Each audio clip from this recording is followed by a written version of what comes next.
good news. In less than 2 months, the greatest political comeback in American history, it will be official. Joe Biden, along with his entire pathetic administration, they will be out of the White House, and not a moment, frankly, too soon.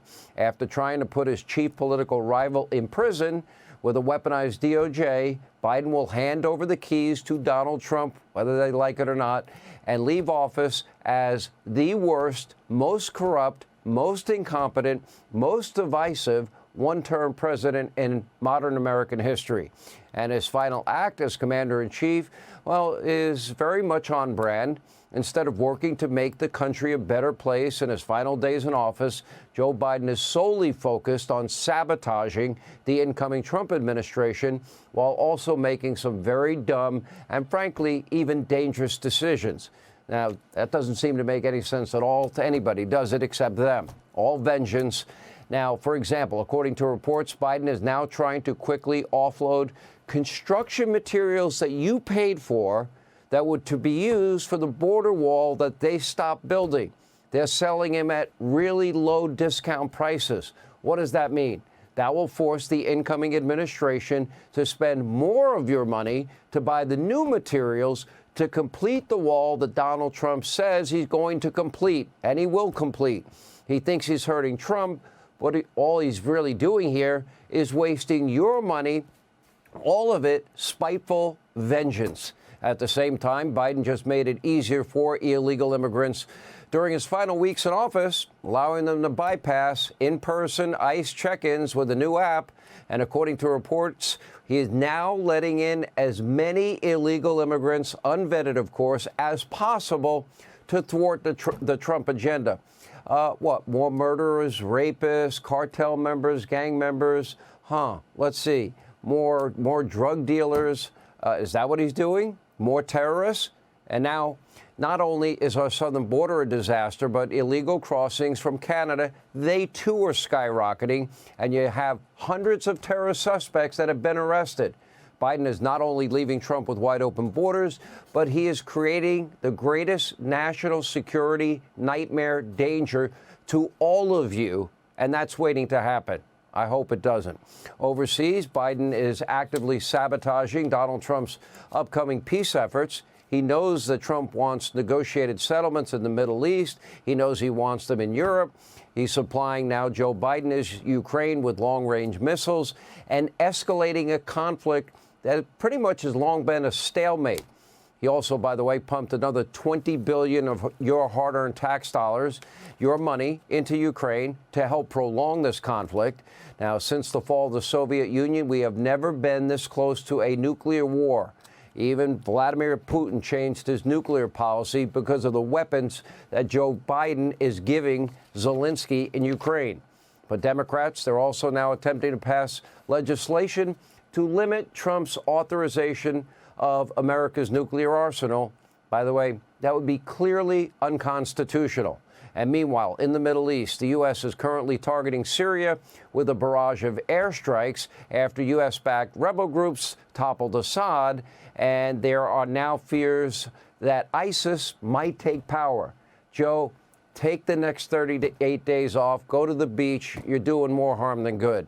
And back at home, Biden's chief of staff, well, is openly encouraging the administration in their last 38 days to spend as much money as possible in their final weeks in order to fund woke projects and leave Donald Trump with even more burdensome debt. But that's not Donald Trump's debt. That's your children's debt and your grandchildren's debt. And over at the DOJ, a watchdog was, quote, struck by the sheer magnitude of new hires as the Biden administration is trying to, quote, Trump-proof the DOJ by hiring permanent appointees to some federal positions. And, of course, the White House is trying to ram through federal judges at a record pace. And Joe is also now reportedly considering preemptive pardons for many of his friends in the Washington swamp. That would include people you know: Hillary Clinton, Liz Cheney, Dr. Anthony Fauci. Benny Thompson is begging to be on the list as well. Now, he and Liz Cheney were on the January 6th committee. Are they trying to hide something? Did they lie? Did they commit any crimes in that sham January 6th committee with a predetermined outcome? But we're supposed to believe that the people that raided Trump's house, spied on his communications, indicted him on, what, nearly 100 cooked up felonies as he was running for president. Now, all of a sudden, they're worried about a weaponized DOJ? Maybe they fear what they did to Donald Trump and others. Maybe they're fearing that will be done to them.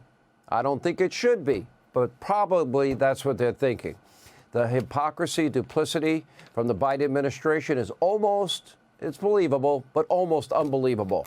Now, this might be the most dishonest, the least transparent White House in American history. So the drone or flying object or the thing that people describe as a big bus that sounds like a Harley story that emerged this week is right on par. There are now hundreds, maybe even thousands of credible accounts.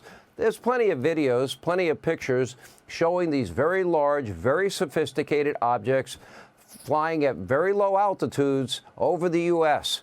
In fact, New Jersey Senator Andy Kim went with local law enforcement last night. He filmed it himself. He put it on X. Quote, "We saw a few that looked like they were moving in small clusters of 2 to 4. Now, we clearly saw several that would move horizontally and then immediately switch back in the opposite direction in maneuvers that planes just can't do." Then he continued, quote, "Officers said that they tried to get a closer, look with a helicopter, but that the drones would turn off their lights and go dark if approached." Even, well, he's not the smartest guy in the world, but even their governor in New Jersey finally reached out to the Biden administration and demanded more concrete information. The first sighting was November the 18th, but so far the Biden White House is still pretending not to have any answers at all whatsoever, and even suggested that nothing is actually happening. Make no mistake, something's going on. The administration, in all likelihood, knows what it is, and if they don't know, that would trouble me even more. That would be downright scary. And if they're lying, well, that would just be par for the course. So let's assume they're lying, to our faces because, well, they don't value or respect the American people. And that is exactly why Democrats got wiped out in November and why Biden is now considered probably the worst president in the modern era. Hey, Sean Hannity here. Hey, click here to subscribe to Fox News YouTube page and catch our hottest interviews and most compelling analysis. You will not get it anywhere else.